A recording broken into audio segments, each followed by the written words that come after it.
Boa noite, Shabbat Shalom. Pedi para vocês sentarem com o Sindurim abertos, que eu quero voltar para o finalzinho da Midá, na página 26. Vamos abrir lá na página 26.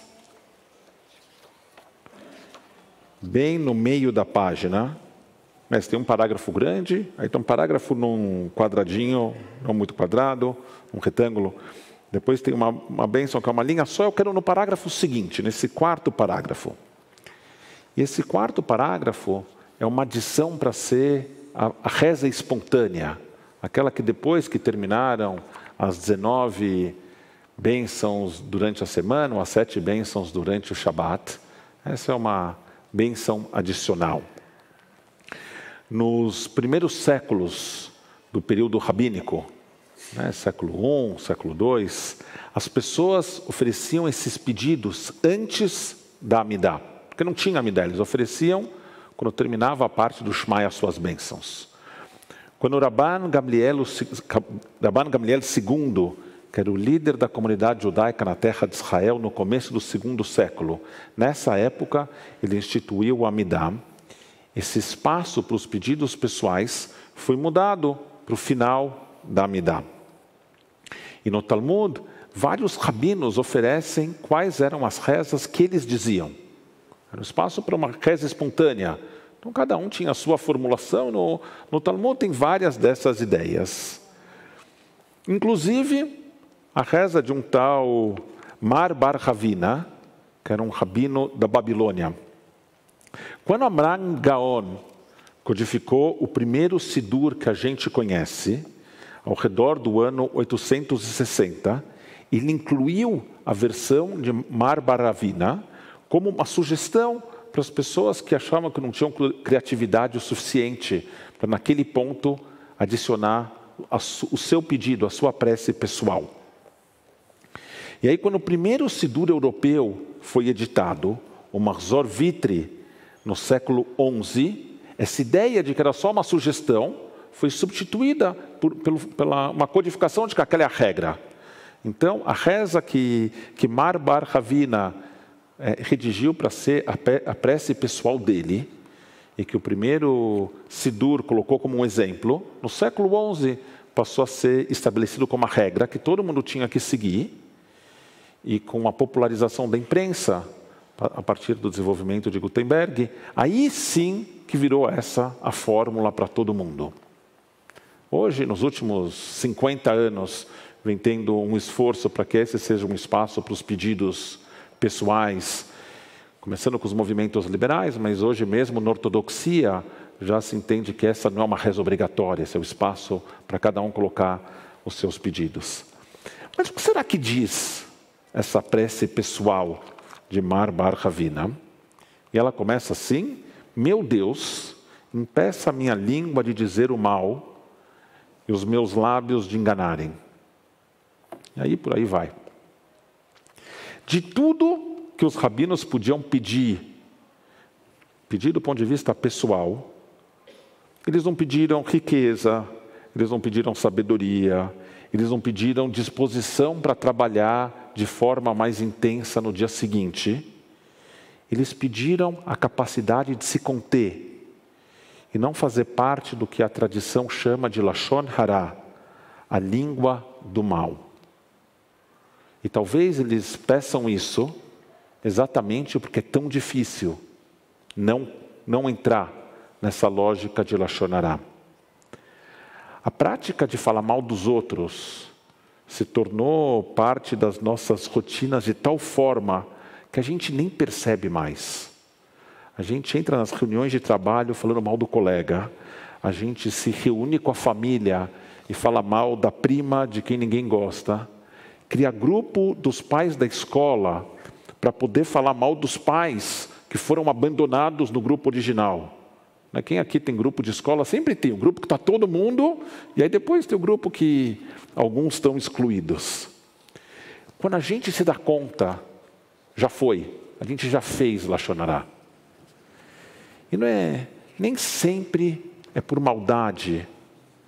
De alguma forma virou parte da nossa cultura. É assim que todo mundo se comporta o tempo todo. Se vocês pararem para prestar atenção, e Rosh Hashanah Yom Kippur, para alguns parece que está a séculos de distância, para quem trabalha em sinagoga parece que é depois de amanhã, porque a gente já está correndo para deixar tudo pronto.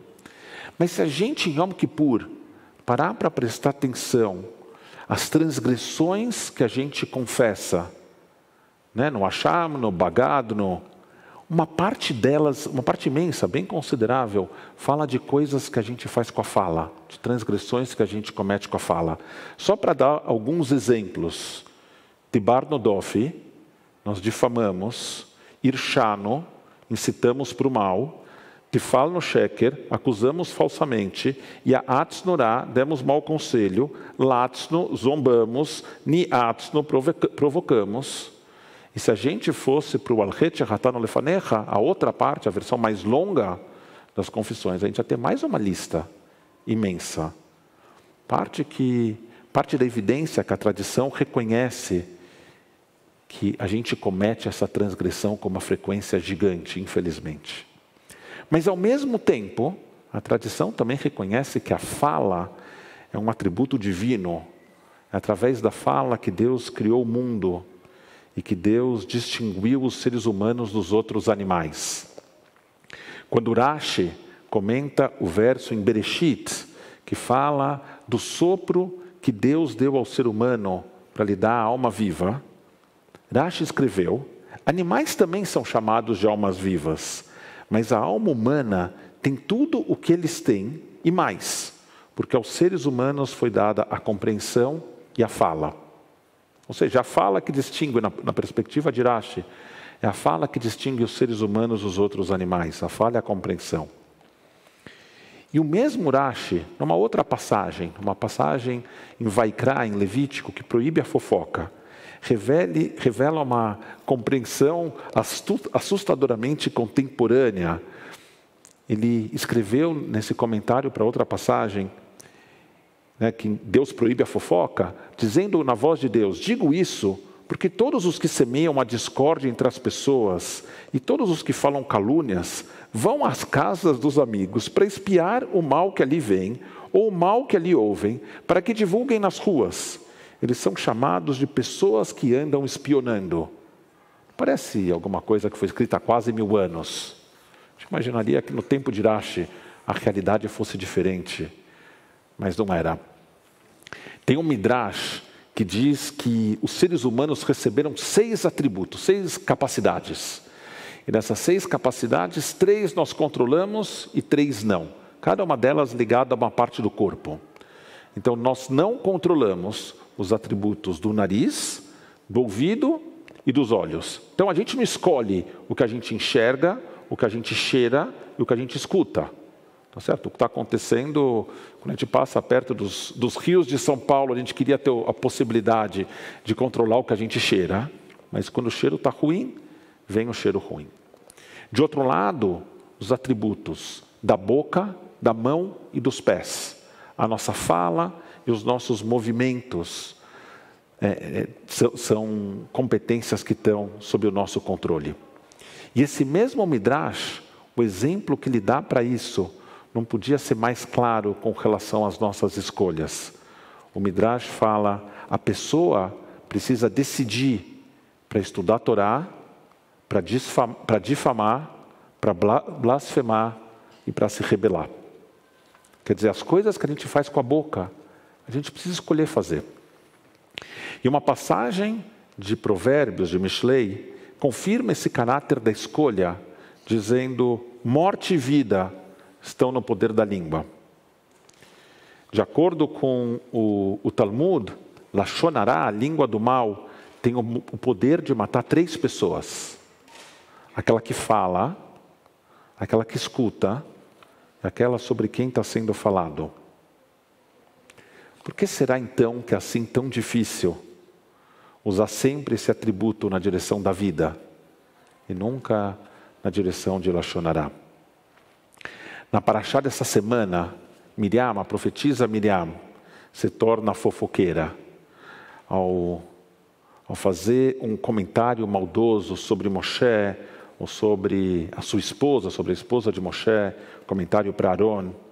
O que exatamente ela disse não está claro.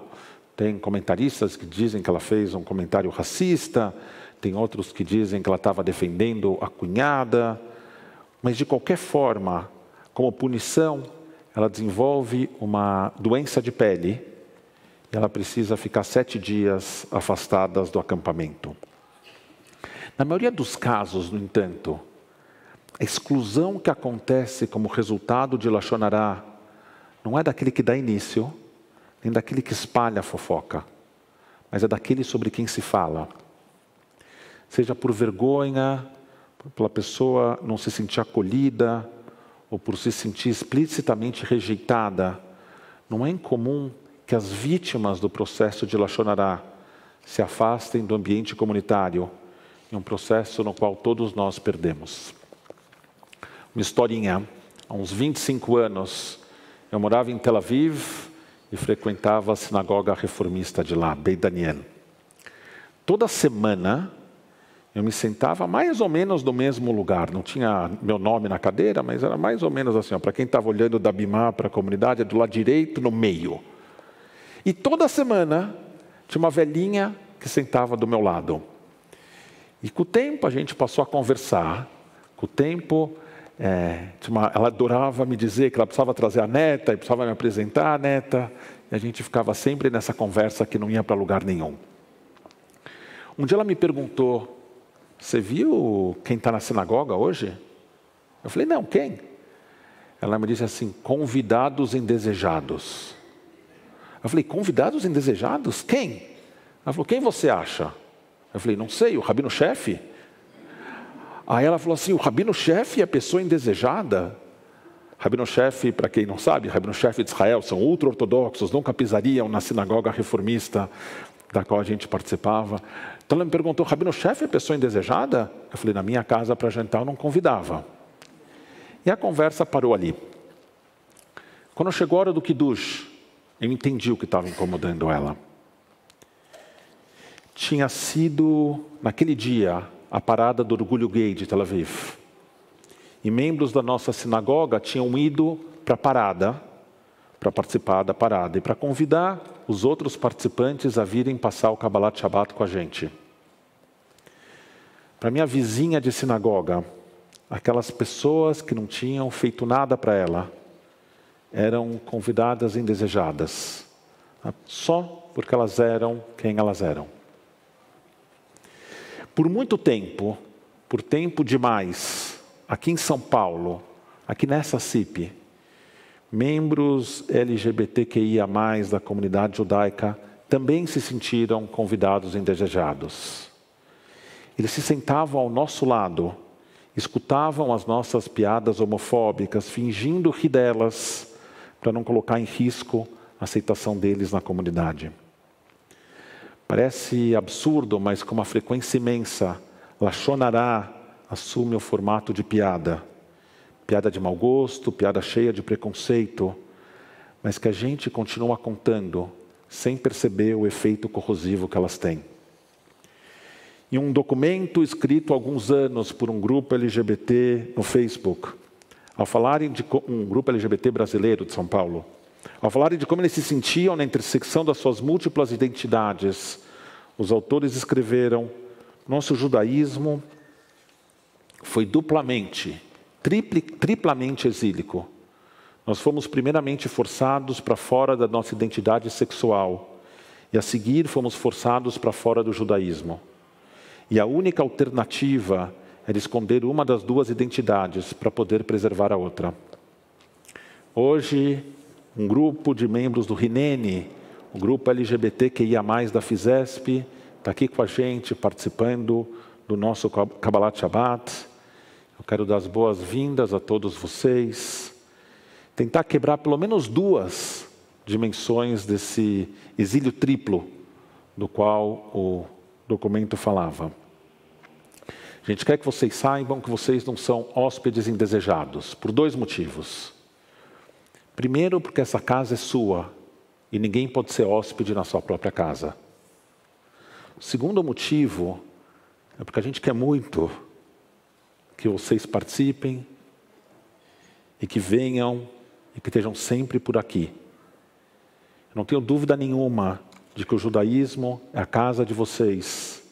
E a CIP é uma das muitas casas de portas abertas para vocês dentro da comunidade judaica. Então, que nesse Shabat a gente possa engajar somente Lashon Tov, a língua do bem.